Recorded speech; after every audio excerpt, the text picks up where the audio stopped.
Саламатсыздар ма балалар? Қазақ тілі пәні 67-ші сабақ. Бүгінгі сабағымыздың тақырыбы синоним дегеніміз не? Синоним сөздерді ажыратамын және сөйлеуде қолданамын. Тақырыбы бойынша мәтін мазмұнын болжай аламын. 9-шы жаттығу, жаңылтпашты жатқа жаз. Ол досым ба? Жолдасың ба? Ол досым да, жолдасым да. Балалар, қарамен жазылған сөздерді мағынасына қарай салыстыр. Бұл сөздердің мағынасы бір-біріне жоқ екенін дәлелде. Қарамен жазылған сөздер досым, жолдасым.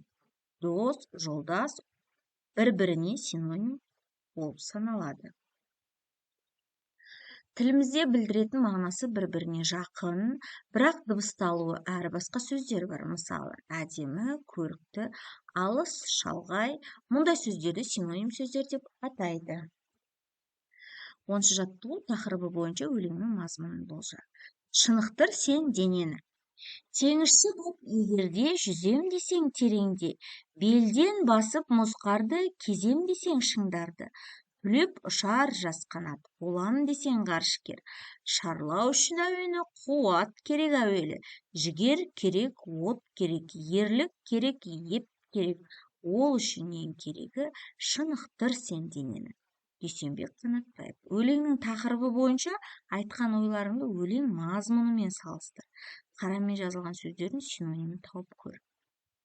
Бізде қарамен жазылған сөз қуат, сөздер қуат, ерлік. Қуат сөзіне синоним сөздер күш, жігер. Ерлік сөзіне синоним сөздер батырлық, батылдық. 11-ші жаттығу синоним сөздерді тауып, оларды жұптап жаз. Абайлау, байқау. Қашық, шалғай. Ер, батыр. Биік, зәулім. Есті, ақылды. Аяз, суық. Қорқақ, үркек. Синоним сөздер тілдің байлығын көрсетеді. Сөздік қорды байытады.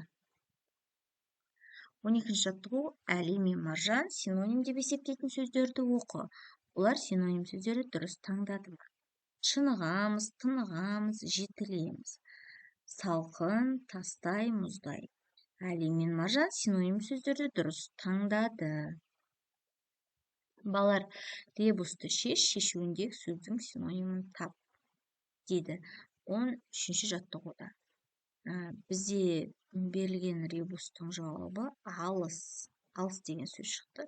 Енді алыс деген сөзге синоним сөздер шалғай, ашық.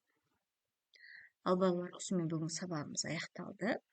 Алдағы сабақтарымызды жіберіп алмас үшін арнамызға тіркеліп, лайк басуды ұмытпа.